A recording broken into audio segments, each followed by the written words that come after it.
നീ കൊല്ലരുത്. പാറയിൽ കൊത്തിയ വാക്കുകൾ ദൈവത്തിൻ്റെ ആജ്ഞ. എന്നാൽ മനുഷ്യൻ മറന്നത്.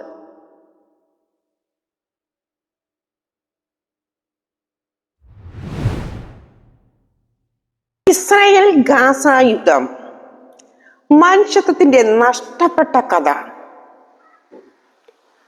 മധ്യപൂർവേഷ്യയിൽ വീണ്ടും രക്തച്ചുവപ്പ് പരന്നിരിക്കുന്നു. ഗാസയിലെ പൊട്ടിത്തെറികളും തകർന്ന വീടുകളും നിരപരാധികളുടെ നിലവിളികളും ലോകമനസാക്ഷിയെ നടുക്കുന്നു.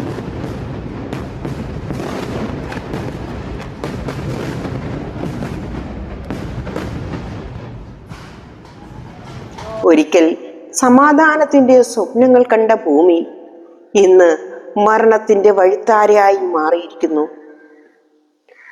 ഈ യുദ്ധം ആരുടെ വിജയവും തോൽവിയുമല്ല, മനുഷ്യന്റെ തന്നെ പരാജയമാണ്. ഇന്ന് ഇസ്രായേൽ ഗാസ സംഘർഷത്തിന്റെ ചരിത്രവും അവിടെ നടക്കുന്ന മനുഷ്യ ദുഃഖവും ലോകത്തിന്റെ പ്രതികരണവും നാം മനസ്സിലാക്കാം.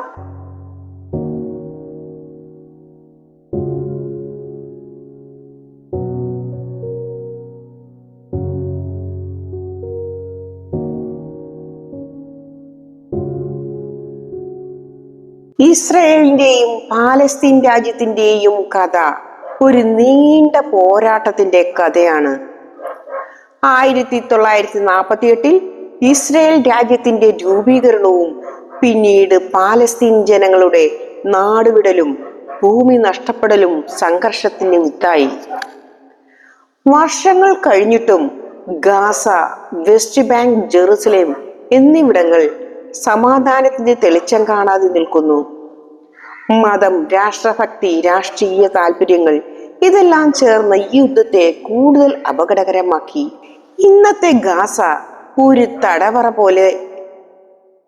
ഭക്ഷണം, വെള്ളം, മരുന്നുകൾ പോലും ലഭിക്കാത്ത അവസ്ഥ. നിരന്തരമായ ബോംബാക്രമണങ്ങൾ, ശിശുക്കളുടെ കരച്ചിൽ, അമ്മമാരുടെ വിലാപം. എത്ര നിരപരാധികൾക്ക് അവരുടെ സ്വപ്നങ്ങൾ പോലും ചിതറിയിരിക്കുകയാണ്. ഐക്യരാഷ്ട്രസഭയുടെ റിപ്പോർട്ടുകൾ പ്രകാരം 1000 ജീവൻ നഷ്ടപ്പെട്ടിട്ടുണ്ട്. ഒരു കുഞ്ഞിന്റെ നിലവിളി പോലും ലോകത്തിന്റെ മനസാക്ഷിയെ നടുക്കുന്നില്ലേ? ബൈബിളിൽ മോശയോട് ദൈവം പറഞ്ഞിരുന്നു, കൊല്ലരുത്.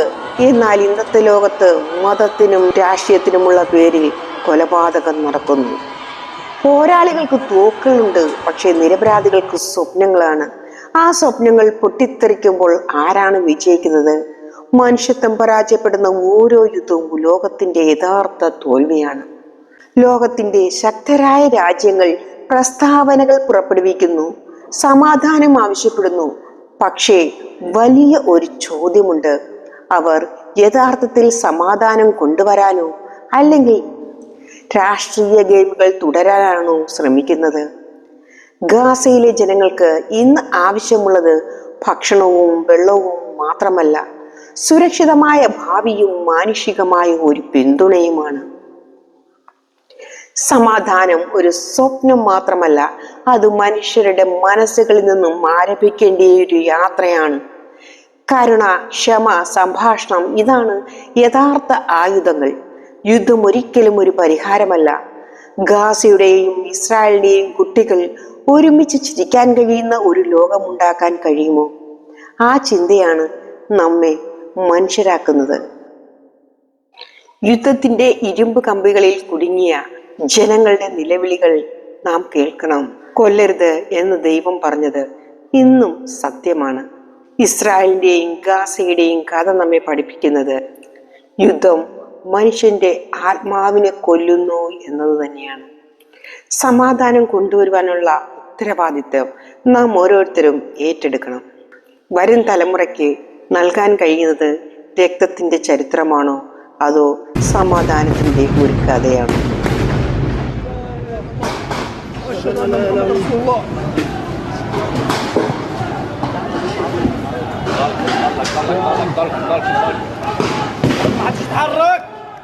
ردوا ان شاء الله.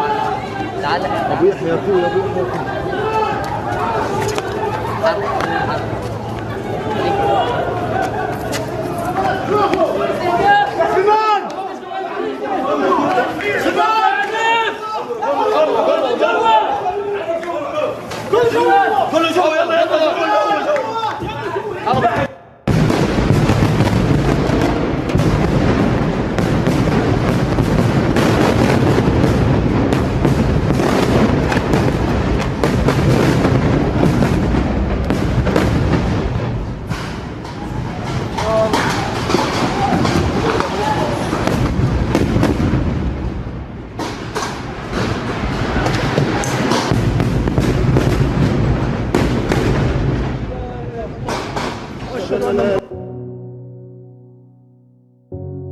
تعبنا كلها عبيش كلها، نعبي الصول بس.